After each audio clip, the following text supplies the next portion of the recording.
नमस्ते। आप सभी का स्वागत है आज के इस कार्यक्रम में और हमारे साथ हैं मेजर समरपाल सिंह जी टू और उनसे बात करेंगे कुछ देश विदेश की। बहुत कुछ चल रहा है। स्वागत है आपका टूर साहब। सर जय हिंद।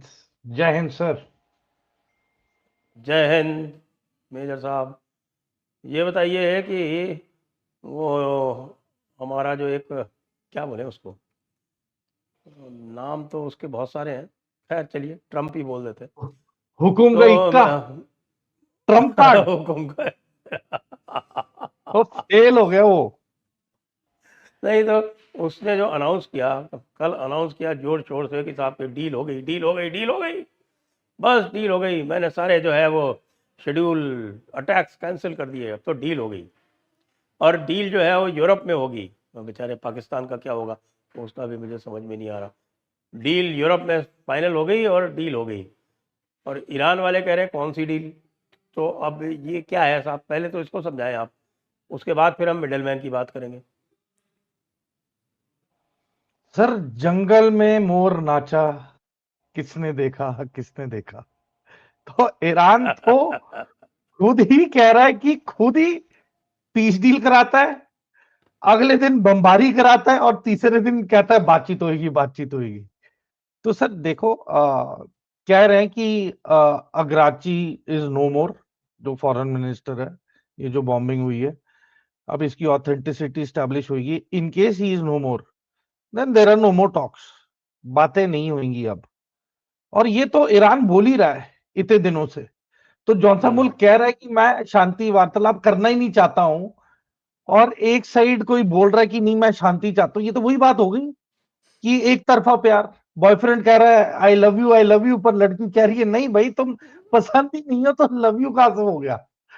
तो अब यहाँ पे US is becoming a very, क्या कहते हैं, एक जबरदस्ती वाली बात होने लग गई है सर, कि ये एक वर्ल्ड पावर ऐसी हरकतें नहीं करती है।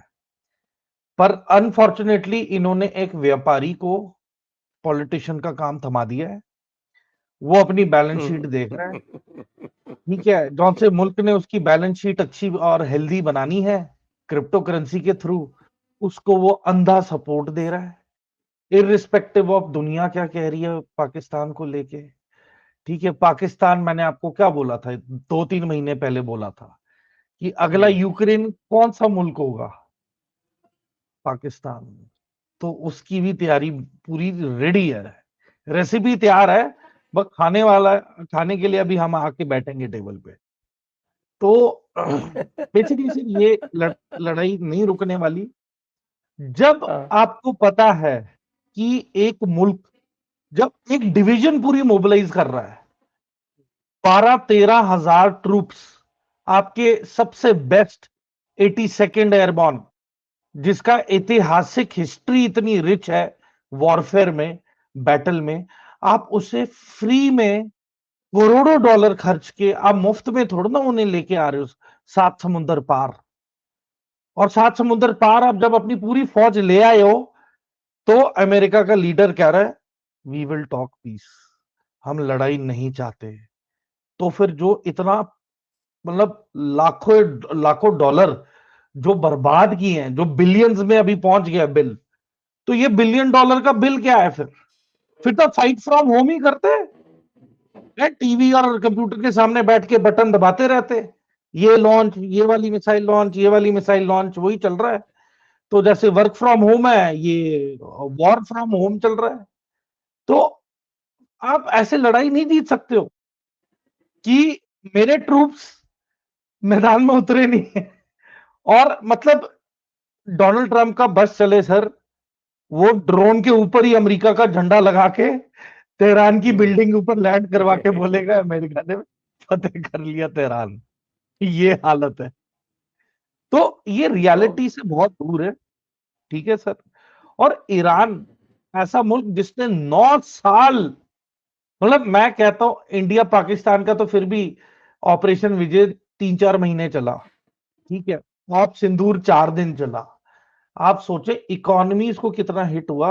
ये तो वो मुल्क है जिसने 8 साल लगातार इराक के खिलाफ लड़ाई लड़ी है, रोजाना, ताबड़तोड़। तो मतलब कौन से ये माइंडसेट में है कि वो रातों रात गिव अप मार जाएंगे। हूती उनकी प्रॉक्सी बैठी है पूरी यमन में, ठीक है। हिजबुल्ला अभी तक इसराइल को पता नहीं चल रहा है कि हिजबुल्ला को रोके कैसे। मुझे तो लग रहा है कि धीरे धीरे अगर मिसाइल और रॉकेट अटैक नहीं बंद हुए हिजबुल्ला की तरफ से, तो इसराइल की आर्मी को बैरूत पार करके ही जाना पड़ेगा इंटीरियर्स ऑफ लेबनन टू, मतलब इनको इनका खात्मा करने के लिए हिजबुल्ला का। और एक बार वो सिटी के अंदर घुसे तो वहां पे तो वैसे ही मैसेकर है, इजरायली तो मारे ही जाएंगे, उधर और ज्यादा बर्बादी होगी लेबनान में। तो थिंग्स तो एज पे है ही। तो देखिए, ये मतलब यूएस पनिश कर रहा है, सजा दे रहा है, पर कंप्लीट मिलिट्री विक्ट्री आसपास भी नहीं है। कंप्लीट न्यूक्लियर एनरिच्ड यूरेनियम अपने कब्जे में करना आसपास भी नहीं है। मतलब जितने भी ऑब्जेक्टिव्स हैं, कोई रिजीम भी चेंज। पूरे तरीके से कंप्लीट हुआ ही नहीं है। स्ट्रेट ऑफ हॉर्मुज बंद है। अब तो अमेरिका भी बाकी शिप्स पे हमले कर रहा है, कह रहा है अच्छा इन्होंने ब्लॉकेड किया है, अमेरिका भी ब्लॉकेड करेगा।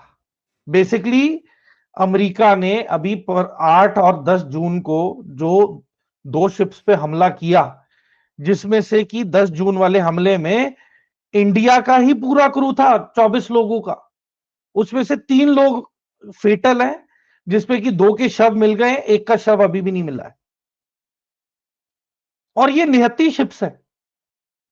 तो अब यहां पे अमेरिका मुझे चाइना के रूप में दिखने लग गया। जिस तरीके से साउथ चाइना सी में चाइना फिलीपींस को हरास करता है, उस तरीके से मुझे लग रहा है यहां पे भी अब अमेरिका हरास करने लग गया है निहत्ती ये टैंकर शिप्स को। और कहा जा रहा है कि इन्होंने रिस्पॉन्स नहीं दिया हमारे रेडियो कॉल का। भाई अगला बकायदा प्रॉपर रिकॉर्ड करके फ्रीक्वेंसी आ रही है उस पर, वो मैसेज दे रहा है, आइडेंटिफाई कर रहा है, डिस्क्लोज कर रहा है कि उनकी शिप कौन है क्या है। उसके बावजूद आपने मिसाइल मार दी। ये तो अनएथिकल हो गया ना, ये तो फिर गुंडागर्दी हो गई। तो ईरान और अमेरिका में फर्क क्या बचा, जब दोनों ने सिविल शिप्स पे हमले करने। और सबसे ज्यादा पेचीदा पोजीशन में अब कौन आ चुका है, इंडियन पॉलिटिकल टॉप ब्रास, कि अमेरिका को फटकार लगाए। वो मिस्टर जो भी जेसी करके है इनका मिनिस्टर जो है एम्बेसी में, उनको समन किया, उसको फटकार लगाई। पर मैं कह रहा हूं कि इसके बाद क्या ये रुकने वाले उसके हमले। उसके उसके उसके बाद भी तो तीसरे को मार दिया। मैं वही बोल रहा हूं कि क्या ये हमले रुकने वाले हैं। अमेरिका के वो खिलाफ एक क्या एक्शन लेगी ये सरकार। पुरानी कहावत है ना, खिसियानी बिल्ली खंबा नोचे, तो ये हाल हो रहा है अमेरिका वालों का। सर देखो, अमेरिका में भी फ्रस्ट्रेशन आई हुई है, ऐसी बात नहीं है कि वो फ्रस्ट्रेटेड नहीं है। पर आप सोचें कि अमेरिका में टॉप ब्रास जनरल्स को नौकरी से निकाल दिया गया है, उन्हें हटा दिया गया उनकी पोजीशन से। क्योंकि जब कोई फौजी स्ट्रेटेजिक पॉइंट ऑफ व्यू से बोल रहा है कि भाई बेवकूफी ना करो, अगर करनी है लड़ाई तो ट्रूप्स को ग्राउंड पे उतारो। अब ट्रम्प कह रहे हैं नहीं, बिना ट्रूप्स को उतारे हुए हम जंग जीतेंगे। तो अब वो जनरल साहब तो सर पकड़ के बैठेगा ही ना, बोलेगा भैया इसका क्या करें। निकालना जिसको चाहिए उसको तो निकाल नहीं रहे, जनरल्स को निकाल रहे। और जो कह रहे हैं कि बंदे भेजने पड़ेंगे ऑन ग्राउंड, सर आज तक कोई जंग नहीं जीती गई है जिसपे सिपाही ग्राउंड पे ना उतरे हों। बॉडी बैग्स होंगे, कैजुअलिटीज होगी। और अरे ये वो नहीं तो कि वेनेजुएला का एग्जाम्पल देता है ना मेजर साहब। सर वेनेजुएला को खरीद लिया था, वेनेजुएला की पब्लिक दुखी हुई भी थी मुडूरो से, तो वो बिक गए। उनका इंटरनल सिक्योरिटी अफसर बिक चुका था, जिसने दरवाजा तक नहीं बंद किया, जो सेफ हाउस है। अगर यदि वो दरवाजा बंद कर देते फिर गेम चेंज हो जाती। यदि वो सेफ हाउस के अंदर मडूरो घुस जाता और जो 1.5-2 फुट का जो न्यूक्लियर वाला जो शेल्टर है जिसके अंदर वो जा रहा था, यदि वो दरवाजा बंद हो जाता, मैं आपको बता रहा हूं बहुत बड़ी एम्बैरेसमेंट होती है अमेरिका के लिए। उस दरवाजे को ही खोलना, तोड़ना एक अलग ही महाभारत है सर। या तो आप इलेक्ट्रॉनिकली उसके सिस्टम के अंदर इन्वेड करके उसे खोलोगे, या फिर आप लेजर कटिंग डिवाइसेस यूज करोगे, या फिर उसे ब्लास्ट करोगे। और अगर ब्लास्ट भी करना तो बहुत ज्यादा एक्सप्लोसिव की जरूरत है। इर्द गिर्द जो ढांचा है, स्ट्रक्चर है, वो टूट के अंदर ना गिर, अंदर की तरफ गिर ना जाए, दफन ना हो जाए। बहुत सारी चीजें होती हैं। ये तो जो सिक्योरिटी ऑफिसर वेनेजुएला का बिक गया, उसने अकेले सिंगल हैंडेडली अमेरिका को ये जितवाया है लड़ाई वेनेजुएला के खिलाफ। वरना रशिया चाइना तो इधर भी पूरे तौर से पहुंचे हुए थे, तैयार थे वो तो। मतलब कुछ घंटे पहले चाइना का फॉरेन मिनिस्टर और एनवॉय और कुछ मिलिट्री के जो थे इनके सपोर्ट स्टाफ और मिलिट्री अटैचे चाइना के, वो तो मडूरो का मीटिंग कर रहे थे 3-4 घंटे कि भाई कैसे स्ट्रैटेजी अपनानी है। और चाइना तो इनको भी लाइव लाइव फीड दे रहा था वेनेजुएला को। पर मडूरो को पता ही नहीं कि उसके साथ जो उसकी सिक्योरिटी संभाल रहा है वही बिक गया है, पूरी टीम बिक चुकी है। तो सर इनको गलतफहमी हो गई कि वेनेजुएला की तरह हम भी यहां रिलैक्स होके जाएंगे और वॉक इन करेंगे, है ना, एनरिच्ड यूरेनियम ले जाएंगे और खोमेनी को मार दिया है और आईआरजीसी खत्म हो जाएगा। इन्हें मोसाइक डॉक्ट्रिन के बारे में पता ही नहीं था। मोसाइक डॉक्ट्रिन तब से चल रही है जब से इन्होंने जनरल सुलेमानी को मारा था इराक में। हाँ हाँ। तब से मोसाइक डॉक्ट्रिन पे लारीजानी काम पे लग चुका था कि भाई ये तो हमारे टॉप जनरल्स को खत्म करने लग गए हैं, खुदा ना खास्ता पूरी लीडरशिप चली गई तो बचेगा कौन। और ये इन्होंने हिजबुल्ला से सीखा। जब हिजबुल्ला का जो टॉप ब्रास था नसरल्ला, नसरल्ला को जब इन्होंने मार दिया, तब इन्हें अकल आई कि भाई मोसाइक डॉक्ट्रिन इंप्लीमेंट कर दो। बिकॉज दे न्यू कि एक डिजिटल सिग्नेचर, एक फोन कॉल, एक ईमेल, एक फोन का ऑन होना या फिर कहीं पे इंटरनेट का यूज होना बाय कोई भी आईआरजीसी या टॉप पॉलिटिशियन ईरान का, कहते वो उसका आखिरी दिन होगा। तो ये तैयारी के साथ बैठे हुए और ये आखिरी दम तक मरते मरते। सर देखो 45 साल इनकी इन्वेस्टमेंट रही है ईरान में, 45 साल रेडिकलाइज किया है, 45-47 साल इन्होंने अपनी पब्लिक को तैयार किया है मेंटली। बच्चा पैदा होता था तो शुरू हो जाता था death to America, death to Israel. ठीक है, इनके पब्लिक प्लेसेस पे जमीन के ऊपर अमेरिका और इसराइल के झंडे का पेंट हुआ है, कहते इसके ऊपर से गुजर के जाना है।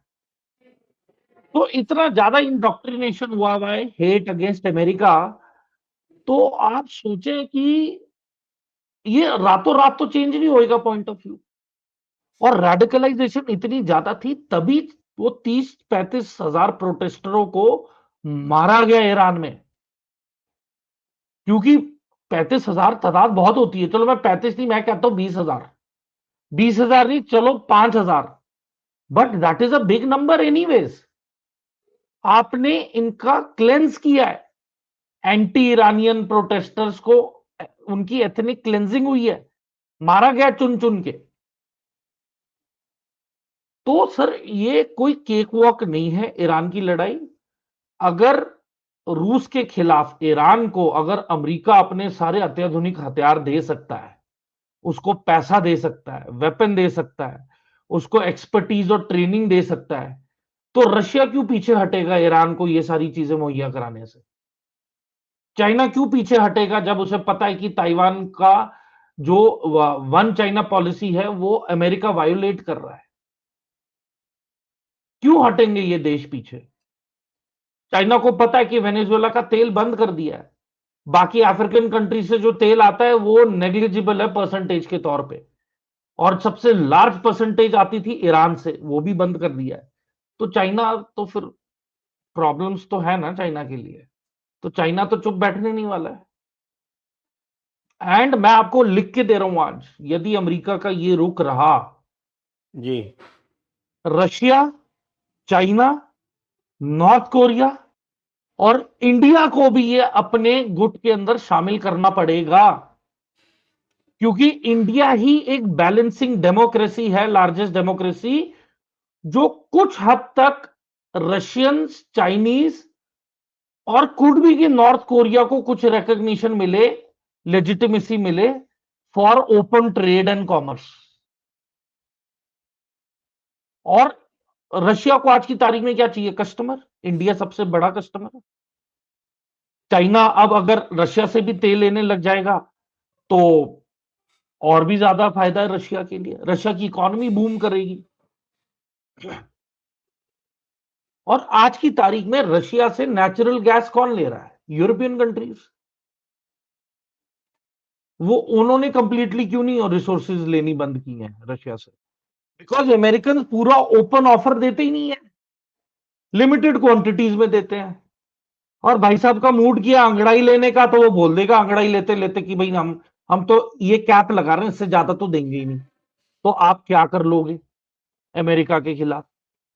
तो America is not a trusted democracy any more. Politically it is not reliable. जिस तरीके से ये झूठ बोल रहे हैं और हरकतें कर रहे हैं, इट इज रॉन्ग।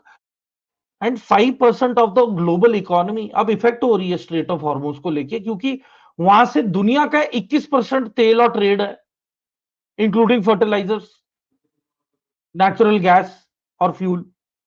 तो अगर अमेरिका ऐसी हरकतें करेगा तो सर ब्रिक्स स्ट्रांग होगा, डी डॉलराइजेशन के लिए गुहार लगाई जाएगी।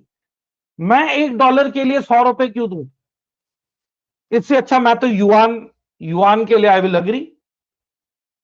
और मैं आपको एक चीज बता दूं सर, ऑन कैमरा बता रहा हूं, ऑन रिकॉर्ड, कि जितना इंडिया और चाइना ट्रेड में आपस में इन्वॉल्व होंगे और डिपेंडेंसी एक दूसरे के ऊपर बढ़ेगी, उतने ही चांसेस ऑफ वॉर खत्म हो जाएंगे।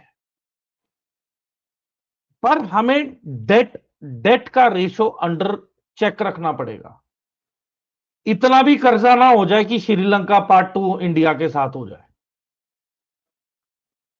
तो और चाइना भी ये जानता है कि यदि इंडिया ने अमेरिका को रेड कारपेट वेलकम दे दिया तो फिर नथुला पे अमेरिकन सोल्जर भी मंडराता हुआ दिखेगा, जैसे नॉर्थ कोरिया के बॉर्डर पे वो अमेरिकन साउथ कोरियंस के साथ बैठे हैं।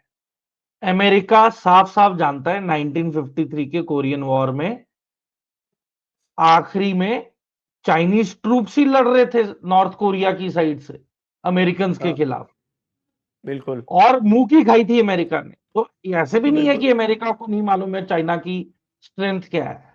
उनकी स्ट्रेंथ है उनके सुपीरियर नंबर्स, वो अमेरिकन नहीं काउंटर कर सके थे। तो सर रियलिटी चेक देखना पड़ेगा, वॉरफेयर बहुत अलग होगा। और सैटेलाइट्स भी गिराई जाएंगी इस बार, सैटेलाइट्स भी जैम की जाएंगी स्पेस में, नेविगेशनल सैटेलाइट्स को डैमेज कर दिया जाएगा, उनके अंदर वायरसेस डाल दिए जाएंगे।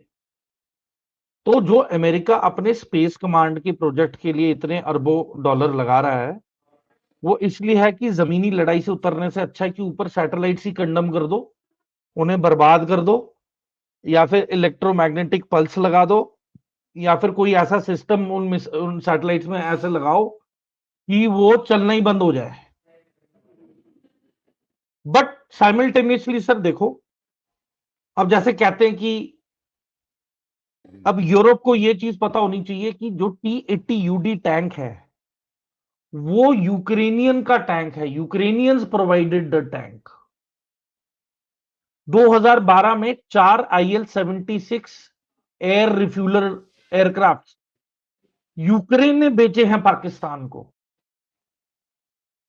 ठीक है सर, जब ऑपरेशन गंगा था, जो जो यूक्रेनियन पब्लिक को आर्म्स दिए थे जेलेंस्की ने फॉर लोकल प्रोटेक्शन, ये हॉस्टल्स में जा जाके, जहां पे इंडियन स्टूडेंट्स थे, गन पॉइंट पे थ्रेटन करते थे स्टूडेंट्स को। मुझे कॉल आती थी सर ये बंदे आए हुए हमें धमकी दे रहे हैं कि अगर मोदी जी ने यूएन में यूक्रेन का सपोर्ट नहीं किया तो ये कल सुबह आके हॉस्टल में सभी बच्चों को मार डालेंगे। और कीव से जब इंडियन कॉन्सुलेट ने बसेस अरेंज की, I was part of the team sir, as a volunteer. अच्छा, ओके। वो बसेस आई, वो खारकीव में आई, पहुंची, 3 दिन पहले बसों को खड़ा रखा, और वो 3 दिन यूक्रेनियंस ने दबा के ये बसेस यूज की और खारकीव से सभी यूक्रेनियन सिटीजन्स को बाहर निकालते रहे। फिर चौथे दिन परमिशन दी कि हाँ अब आप ये बसेस यूज कर लो, स्टूडेंट्स को बाहर निकालो। स्टूडेंट्स इन बसेस में बैठे। इस दौरान मुझे पोलैंड की जो फॉरेन मिनिस्टर ऑफ बांग्लादेश है का कॉल आता है कि मेजर समर, तब मैं रिटायर हो गया था, कि major Samar we need assistance, आप बांग्लादेशी स्टूडेंट्स को भी अपने साथ एक्सट्रैक्ट करो। मैंने कहा मैम मैं बता देता हूं, आप डिटेल दे दो, I will tell the team. Kyiv में देयर वाज अ जेंटलमैन, मैं नाम नहीं बताऊंगा सर, वो उत्तराखंड के ही हैं, तो उनको मैंने लिस्ट दी, नाम बताया, इमीडिएट अप्रूवल आया and they said okay tell them to board the bus. ये हुआ। 1-1.5 घंटे के बाद अगेन शी कॉल्स मी, और उनका मुझे कॉल आता है और वो बताती हैं कि 26 से 28 पाकिस्तानी स्टूडेंट भी हैं। यहां पे मैंने मना कर दिया कि मैम इस चीज को लेके I will not take a call, it is beyond our prerogative and we can not give any decision in this regard to anybody at all. And then I said please contact the high commission in Delhi and whatever call they take, that is the final मतलब statement. अब उसके बाद मैं इतना ही कहूंगा कि yes they all were rescued, all were rescued, और उनका नॉमिनल रोल में नाम बांग्लादेश के अंडर लिखा गया था, जो वो पाकिस्तानी स्टूडेंट थे। तो इतना सब कुछ हुआ था सर इस दौरान। एंड बातें तो ये भी थी कि जब शेलिंग हो रही थी तो आई कॉन्टैक्टेड दी चेचन पार्लियामेंट रिप्रेजेंटेटिव, उनसे बात की और उन्होंने फिर बताया कि आप इंडियन फ्लैग्स को ये हॉस्टल्स की छतों पे लगाएं, सो दैट वी नो कि ये इंडियन स्टूडेंट्स इस बिल्डिंग में ऑक्यूपाइड है। फिर उन छतों पे जाके स्टूडेंट्स ने इंडिया के फ्लैग लगाए। तो इस बदौलत जब इंडिया के फ्लैग्स लगाए, वहां के लैटिट्यूड लॉन्गिट्यूड पास करवाए, तब जाके स्टूडेंट्स को राहत मिली और वो हॉस्टल्स बचे फायरिंग से। तो खार्किव में जब शेलिंग बहुत ज्यादा इंटेंस होने लगी रशिया की, तब मुझे बताया गया कि आप कहीं ना कहीं लाइजन करें और मैसेज पास करवाएं कि यहां पे शेलिंग नहीं होनी थी। तो मैंने sir I went on line, मैंने जाके चेचन पार्लियामेंट के जो रिप्रेजेंटेटिव हैं उनमें से एक का नंबर लिया, मैंने कॉल की, मैंने अपनी डिटेल्स दी, उन्होंने कहा we will get back to you, give us 10 minute. 10 minute के बाद उन्हीं का कॉल आया मुझे वापस, और मैंने इन्हें इतला की कि देखें खार्किव में 3-4 मेडिकल हॉस्टल्स हैं, इंडियन स्टूडेंट्स हैं, आसपास शेल्स गिर रहे हैं, ये ना हो कि इन हॉस्टल पे अगर कुछ शेलिंग हो गई तो हमारे बच्चों की कैजुअलिटी होगी, सो प्लीज टेक केयर। मैं कहा आप बताएं हम क्या कर सकते हैं। उन्होंने मुझे कहा कि आप इंडिया के जितने भी फ्लैग्स हैं बच्चों के पास, वो अपने अपने हॉस्टल की छतों पे जाके लगा दें। जी। तो सर वहां पे जो चेचन की लीडरशिप थी, उनमें से पहले तो उनकी पार्लियामेंट रिप्रेजेंटेटिव से मेरी बात हुई, फिर उनके एक मिनिस्टर से बात हुई। मैंने कहा कि सर शेलिंग को बंद करवाइए, आप बिल्डिंग्स के आसपास शेल्स गिर रहे हैं। तो मैंने कहा कि प्लीज आप प्लीज टेक केयर। कहते, उन्होंने बोला major Toor, our doctors they have been studied from these university. Kharkiv is a budding city for medical studies when it was part of Russia also. कहते be rest assured we are not going to drop any shell.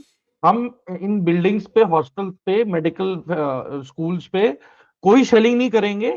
कहते we value the life of children and ये सारे बाहर मुल्क के बच्चे हैं, we will not do anything. मैंने कहा हाउ कैन वी अश्योर कि यू विल नॉट।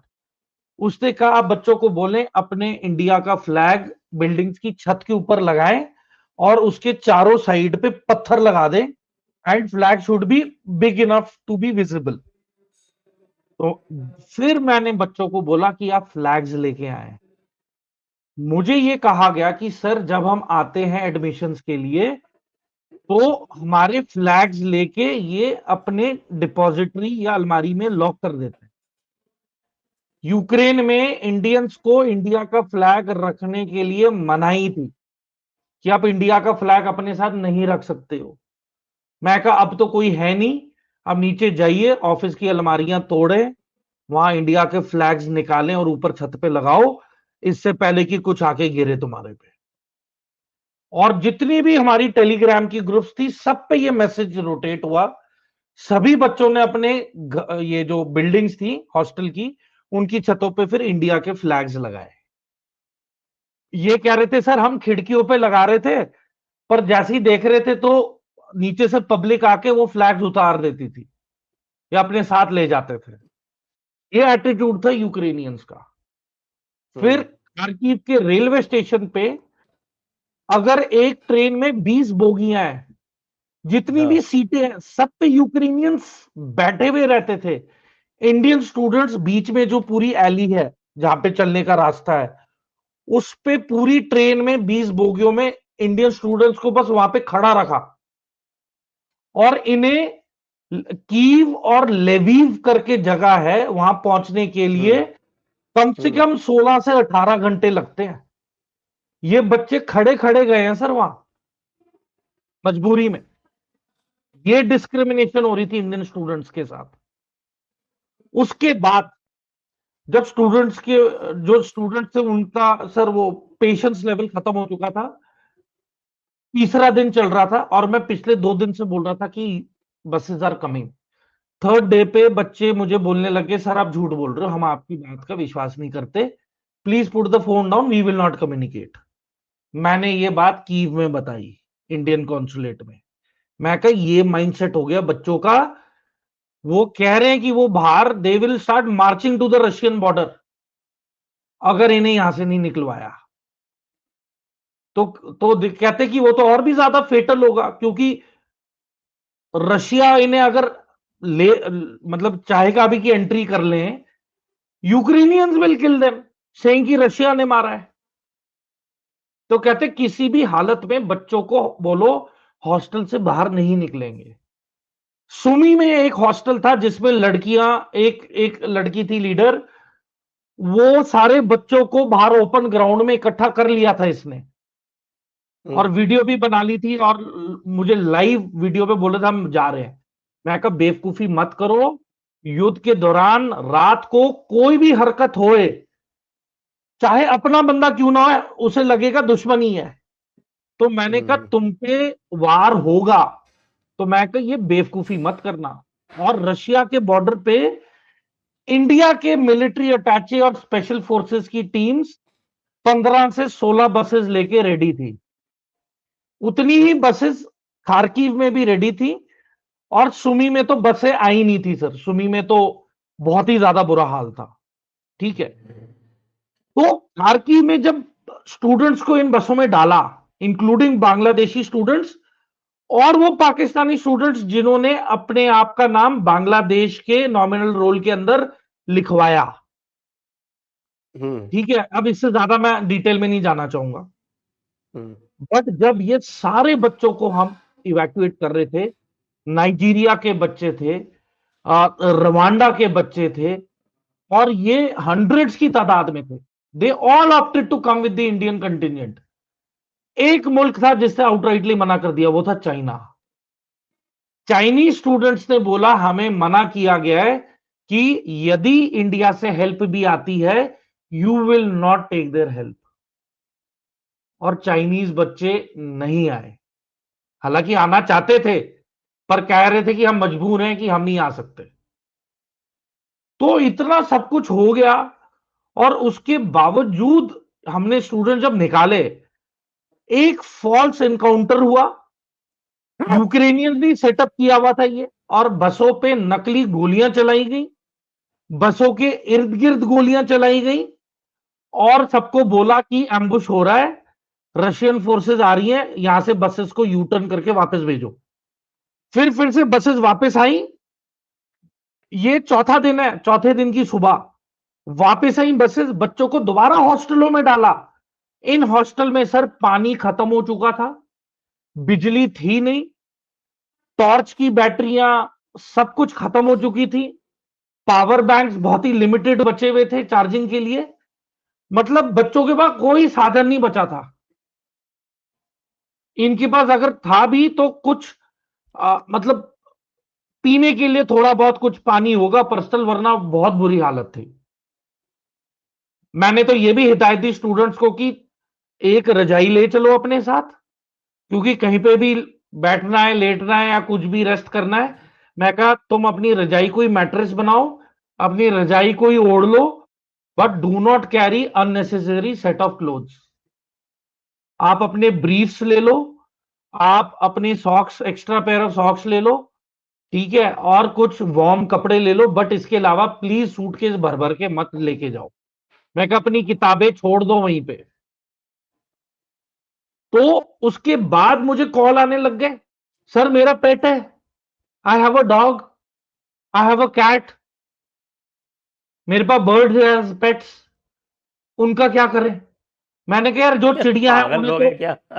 मतलब आप सोचो कि मुझे लड़ाई चल रही है, शेलिंग चल रही है, लोग मर रहे हैं, और यहां पे मुझे कॉल पे कॉल आ रहे हैं, सर मेरा डॉग है उसको क्या करो। मैंने कहा खोल दो दरवाजा, उसे वहां लॉक मत कर दो।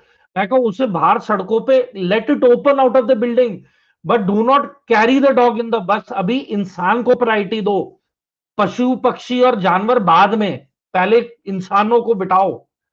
अब ये बसों में कईयों ने लाइजन करके सिविल वाले ट्रांसपोर्टर्स की भी बंदोबस्त कर दिया। और ये किसने बंदोबस्त कराया? जो इनके एजेंट्स थे, जिन्होंने एडमिशंस करवाई, उन्होंने पर हेड $500 पर बच्चा दे स्टार्टेड चार्जिंग, और स्टूडेंट्स ने पैसे दिए। मैंने मना किया, मैंने कहा एम्बेसी से अलग से बसें आ रही हैं, एम्बेसी की बसों में जाओ। कहते सर बच्चे इतने ज्यादा हैं, हमारा नंबर नहीं आएगा। मतलब फर्स्ट ईयर से लेके फिफ्थ ईयर के स्टूडेंट्स सारे मिक्स थे। इसको थोड़ा कट शॉर्ट करें, मेरे ख्याल से ये अपना टॉपिक आज का है नहीं, तो हाँ, थोड़ा मतलब इसको मैं कट ये बता शॉर्ट रहा हूं करें। सर कि यूक्रेन दूध का धुला नहीं है। अगर कोई इंडिया को कहता है कि यूक्रेन के खिलाफ क्यों कह रहे हो, उनका रवैया इंडिया के खिलाफ था, उनका एटीट्यूड इंडिया के खिलाफ अलग था। उन्होंने पाकिस्तान को 1990 से T-80 main battle tank provide किए, रिफ्यूलर एयरक्राफ्ट 2012 तक 4 प्रोवाइड किए। तो यूक्रेन से हम किस मुंह से कहते हैं कि दोस्त है, किस मुंह से पीस की नेगोशिएशन करवा लें जब ये एटीट्यूड है। तो लोग कहते हैं ना कि इंडिया ऐसा क्यों कर रहा है, ये बातें लोगों को पता नहीं है। दिस शुड बी तो ब्रॉट कल आउट टू द, वो कल कल जयशंकर जी ने फिनलैंड में बोला ना कि ये जो हाँ, मॉरल चुप हो एम्बिग्विटी गए। की बात करते हो, तो तुम भूल गए कि यूरोप वाले जो थे वो पाकिस्तान को हथियार देते थे। हमने तो कभी किसी यूरोप के खिलाफ हथियार नहीं दिए। अभी टर्की के खिलाफ हथियार देने शुरू किए तो देखिए कितना बवेला मचा हुआ है। दोस्ती करना चाहते हैं भाई, हम दोस्त दोस्त। टर्की की हालत खराब, अजरबैजान की हालत खराब, क्योंकि अब इंडिया उस स्थिति में है कि भाई हम भी अपने अस्त्र शस्त्र दे सकते हैं वहाँ। सर अर्मीनिया, ग्रीस और साइप्रस, वह गुग्गी मारनी बाकी है, सामान पहुंच जाएगा, दैट्स इट। इस पे कोई लंबी चौड़ी इन डेप्थ डील की कोई वो नहीं है। सबको मैटर क्लियर है, बस पैसे लेने हैं, साइन करना है, सामान पहुंचाना है, एंड ऑफ स्टोरी। तो सर मैं यही बोल रहा हूं कि ये जो अमेरिका के साथ का ये लड़ाई लंबी चलेगी। It is not a one day affair. मैं पूरे अपने ऑडियंस को आश्वासन दिला रहा हूं, इस लड़ाई का समाधान तुरंत नहीं निकलने वाला है। आप जब तक अमेरिका अपने सिपाही तेहरान की जमीन पे नहीं उतारेगा, ये ऐसे ही चलता रहेगा। आप मतलब प्राइवेट में नौकरी को कह दो वर्क फ्रॉम होम, आप घर पे बैठे कंप्यूटर ऑन कर सकते हो। यार युद्ध के लिए तो ना करो ना यार, युद्ध के लिए तो उतरना ही पड़ेगा। तो कुछ law of physics, law of nature होता है, लॉ ऑफ द मिलिट्री होता है, लॉ ऑफ द बैटल होता है, वो फॉलो करना पड़ेगा एंड ऑफ द डे। ठीक है सर। तो अब जो आप मुझको हमारा एक चीज़ इसमें थोड़ा सा मैं आपको जो है वो, क्योंकि अपन बात कर रहे थे ये जो यहाँ पर अटैक्स वगैरह हुए उसमें, तो ये क्या सेंटकॉम जो है या ट्रम्प जो है वो कोई इंडिया को मैसेज देना चाहता था? क्योंकि इंडियन फ्लैग शिप को तो उन्होंने टच नहीं किया, उन्होंने ऐसे शिप्स को टच किया जो फॉरेन फ्लैग थे लेकिन उस पर इंडियन क्रू थे, जिससे कि उनके पास एक डिनाइबिलिटी रहे कि साहब हमने इंडिया से थोड़ी किया है, देखिए इंडियन फ्लैग शिप्स को तो हम निकाल रहे हैं। सर देखो, डिप्लोमेटिकली अमेरिका इज करेक्ट। मैं I have been part of the UN, I have gone for the peacekeeping, I have attended lectures and classes by the UN staff for diplomacy, है ना। तो मैं आपको इतना बता दूं, अमेरिका डिप्लोमेटिकली गलत नहीं है जब उसने बोला कि हमने ये वाले टैंकर पे हमला किया है। सो बेसिकली सर, इंडिया का इंटरेस्ट है stable oil supply, safety of sea lanes, ठीक है sir, strong relation with gulf country, continued connectivity in projects, ठीक है सर, एंड जो हमारा लेबर है गल्फ में वो कंटिन्यूसली हम प्रोवाइड करते रहे। ठीक है, पर ये सारी चीजें तब मुमकिन होंगी जब स्ट्रेट ऑफ हॉर्मुज में शांति बनेगी। आज की तारीख में इस शांति को भंग करने में अमेरिका का जितना बड़ा हाथ है उतना ईरान का नहीं है जितना अमेरिका का है। तो sir it is very clear बिल्कुल। कि ये लड़ाई लंबी चलेगी। रशिया चुप नहीं बैठने वाला है, बदला लेगा। चाइना को पता है, उसने उसकी वन चाइना पॉलिसी को चैलेंज किया है अमेरिका ने, वो भी बदला लेगा। उत्तर कोरिया वैसी बदले लेने पे तुला हुआ है उनके खिलाफ, ठीक है, वो भी वेपन्स प्रोवाइड करता रहेगा। इसका एक ही समाधान है, आप ईरान की सभी हवाई पट्टियों को डिस्ट्रॉय करो ताकि कोई भी मुल्क वहां पे लैंड ना कर सके, फिर आप इन्हें चोक करें। आप तो जो इसके बॉर्डरिंग मुल्क हैं, ठीक है, जैसे कि तुर्कमेनिस्तान है, तुर्कमेनिस्तान हो गया, अजरबैजान में तो इसराइल की स्पेशल फोर्सेस आज की तारीख में मौजूद है। और हमें याद रखना चाहिए सर, प्रेसिडेंट ऑफ ईरान का हेलीकॉप्टर वहीं क्रैश हुआ था, जो डैम का हाँ इनॉग्रेशन करने गए थे हाँ, अजरबैजान के बॉर्डर पे। वापस आते टाइम वो क्रैश हुआ और बैड वेदर को इल्जाम ठहराया। उनका कुछ तो नहीं कह इसराइल का सकते। बड़ा अच्छा चलता है, इसराइल और हाँ, अजरबैजान, दे आर वेरी तो क्लोज। इसमें यह है कि could be there is a, बड़े सालों बाद पता चले मोसाड ने या किसी ने स्पूफिंग कर दी और हेलीकॉप्टर को गलत गाइड कर दिया और वो क्रैश कर गया। ऊपर से मौसम भी बहुत बुरा था, तो वो एक एक कवर स्टोरी, मतलब स्टोरी को कवर करने के लिए बैड वेदर का एक बहाना मिल गया इनको। बहुत सारे ऑब्जेक्टिव, मतलब एंगल्स हैं। पर सर ये अजरबैजान बताएं, ने, ये तो हाँ बात जी हो सर, गई कि अमेरिका जो है वो, जब तक ये ट्रम्प है तब तक ये पागलपन कुछ ना कुछ करता रहेगा, और वो अब बातचीत चलती नहीं है, उसके पहले वो अनाउंस कर देता है कि डील हो गई है, तो डील होते होते भी रह जाती है। लेकिन इस बीच में ये जो इनका मिडिलमैन था जो पाकिस्तान, उसको हटा के ये यूरोप कहाँ से पहुंच गए? ये बेचारे पाकिस्तान मिडिलमैन का क्या हुआ? सर इन पे तो एक नया सरदर्द आ गया, इनको नई बीमारी लग गई है। जॉइंट अवामी एक्शन कमेटी को इन्होंने आतंकवादी गुट के तौर पे डिक्लेयर कर दिया है। ये जो मी हाँ, ये 17 पीओजेके वाली। परसों क्रैश हुआ है, हाँ पीओजेके का जो मी 17 क्रैश हुआ है, जी। थ्योरी ये कहती है इसके अंदर आधी टीम एसएसजी की और आधी टीम रेंजर्स की क्यों थी? क्यों ये 20-21 लोग वहां पे हेलीकॉप्टर के थ्रू इंसर्ट किए जा रहे थे मुजफ्फराबाद में? रीजन क्या था? क्या ये इतने जरूरी लोग थे कि इन्हें हेलीकॉप्टर से ही भेजा जा रहा है? एक कर्नल भी या साहब, फिर कर्नल साहब भी प्रोटेस्ट? थे उसमें। हाँ, कर्नल साहब तो पायलट थे। तो अच्छा। इसमें ऐसा क्या था हेलीकॉप्टर में कि एक तो ये क्रैश कर गया, और ऐसे टाइम पे क्रैश किया है जब सबसे ज्यादा अनरेस्ट और PoJK is on the boil. और पाकिस्तान ने, मतलब कोई कहे ना कॉलोनियलिज्म बंद हो गया है, मैं पूरी दुनिया को बोलूंगा आपके प्लेटफॉर्म के जरिए कि एक कॉलोनी आज की तारीख में मौजूद है। उस कॉलोनी का नाम है Azad Kashmir. It is a colony of Pakistan. इन्होंने इनको पॉलिटिकली मार्जिनलाइज किया, इनको इकोनॉमिकली लूटा है, और स्ट्रेटेजिकली एक्सप्लॉइट कर करके इन्हीं के लोगों को आतंकवादी बना के, ट्रेनिंग देके, इन्हीं के आजाद कश्मीर में लॉन्च पैड तैयार करके इंडिया के खिलाफ इन्होंने लड़ाई करवाई है। जिस कश्मीर को आजादी मिलनी है वो तो पाकिस्तान का आजाद कश्मीर है।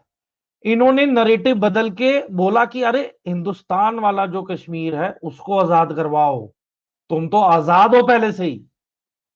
पर जिस स्तर पे हमारे medical colleges, hospitality sector, medical sector, जिस तरीके से हमारे नेशनल इंस्टीट्यूट ऑफ डिजाइन और mechanical engineering, bachelors of computers, BBA, MBA, आप यू नेम द कोर्स, आज की तारीख में आईआईटी तक जम्मू कश्मीर में स्टैब्लिश हो चुकी हैं। बच्चे अच्छी अच्छी जगह नौकरियां पा रहे हैं, अपनी एजुकेशन कंप्लीट कर रहे हैं, एंड वो progressive and higher standard of living की ओर चल चुके हैं।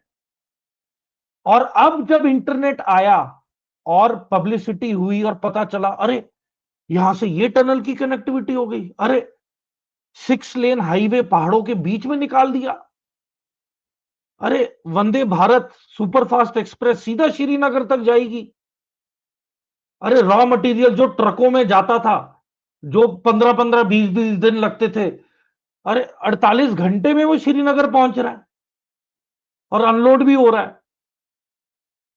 है। अवाम जो छुट्टियां मनाने के लिए टैक्सीज, बसेस और बाई रोड आने का जो सरदर्द लेती थी, अब वो बाई एयर तो आती थी, एयर में भी लिमिटेड थे, अब तो ट्रेन से इतने सारे लोग आने जाने लग गए और कनेक्टिविटी बढ़ गई है।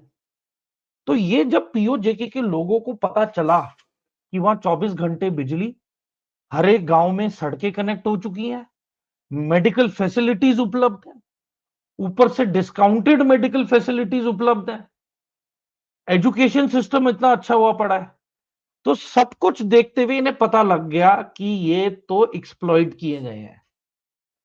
और अब जॉइंट अवामी एक्शन कमेटी डिमांड कर रही है कि भाई हमें नौकरी भी दो, हमें इंडिपेंडेंस भी चाहिए, हमारा ही स्टेक ज्यादा होना चाहिए।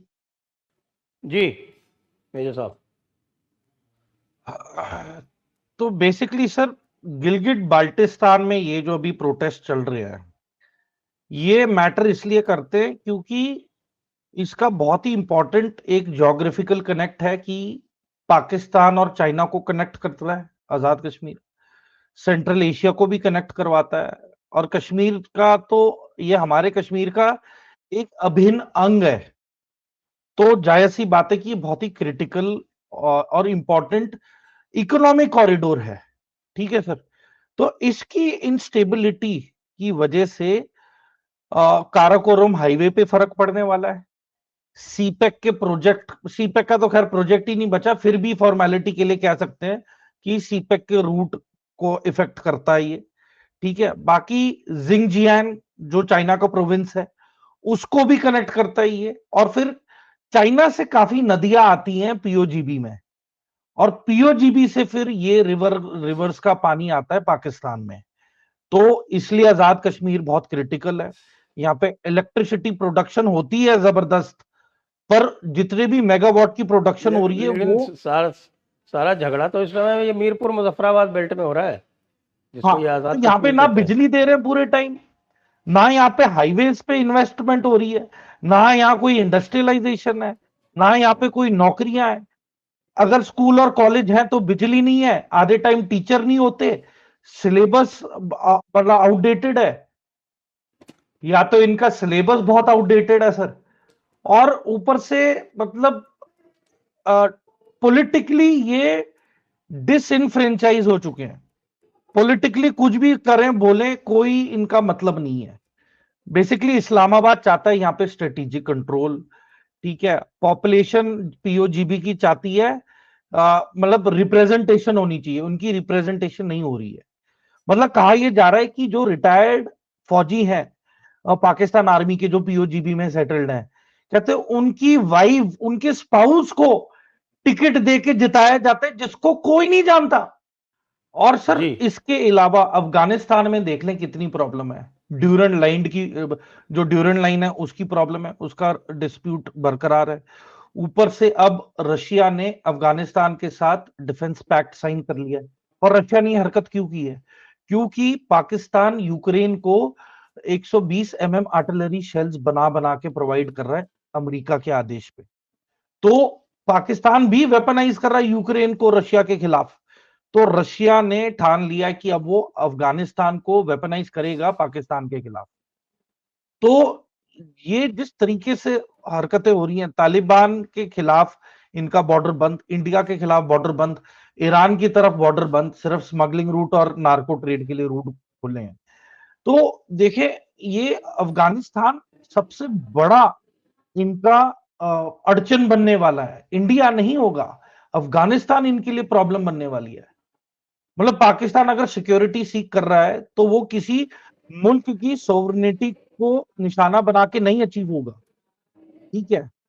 और जिस तरीके से ये लड़ाई इनकी आपस में चल रही है, चाइना साइडलाइन हो रहा है, चाइना का माइनिंग प्रोजेक्ट, सीपेक प्रोजेक्ट, उसका रीजनल ट्रेड, जिंगजियांग की सिक्योरिटी कैलकुलेशन क्योंकि मुस्लिम पॉपुलेशन है। तो इतनी सारी चीजें और फैक्टर्स इन्वॉल्व हैं जिसकी वजह से यहां पे अब दिक्कत हो रही है। चाइना को घबराहट होने लग गई है, अफगानिस्तान रशिया की इन्वॉल्वमेंट हो चुकी है, अमेरिका की भरपूर इन्वॉल्वमेंट पाकिस्तान में है ही है। तो जो पाकिस्तान है ये एक अगला ऑपरेटिंग ग्राउंड बन जाएगा जहां पे इंस्टेबिलिटी जबरदस्त होने वाली है, ट्रेड और इकोनॉमी इनकी खत्म है, ठीक है।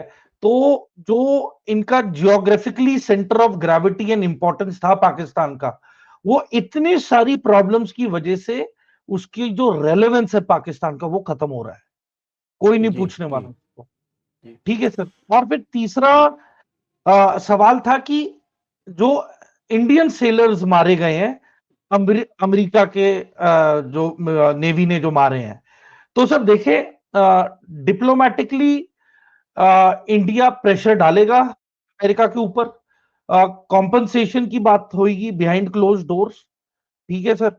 उसके बाद मैरिटाइम सिक्योरिटी के एश्योरेंसेस लिए जाएंगे अमेरिका से।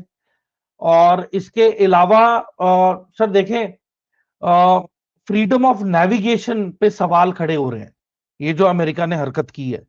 तो ये सारी चीजें मतलब टेबल पे रखा जाएगा, बात की जाएगी, और अ, एक किस्म से अमेरिकन को एक रिसीविंग कंडीशन में रखा जाएगा कि आप कॉम्पनसेट करें। सिमिलरली जैसे कि इटली के कुछ सेलर्स ने इलीगली हमारे साउथ इंडिया के फिशरमैन को फेटली मार दिया था, डिस्पाइट द फिशरमैन, उन्होंने सारे प्रोटोकॉल फॉलो किए थे, बट वो इटालियन नेवल शिप ने फायर किया और मारा, और फिर वो इटालियन सेलर को जेल भी हुई इंडिया में, और जी 3-4 साल जेल में भी रहा। इटली की सरकार ने पैसे भी दिए इंडिया को, ठीक है सर। जी तो आई एम श्योर कि इंडिया प्रेशर बनाएगा अमेरिका के ऊपर, और अमेरिका को इसका कॉम्पनसेट हमें करना ही पड़ेगा किसी भी तरीके से। मतलब ये India will not take it lying down, ये आसान नहीं होगा, अमेरिका के लिए प्रॉब्लम्स बढ़ेंगी बढ़ेंगी sir, it is not going to be easy. तो डिप्लोमेटिकली जी America will be now pushed. तो आइए आज की चर्चा को अब यहीं पर विराम देते हैं। सभी दर्शकों को बहुत बहुत धन्यवाद। मेजर तूर को बहुत बहुत धन्यवाद। जय हिंद, जय भारत, वंदे मातरम। जय हिंद सर, वंदे मातरम सर।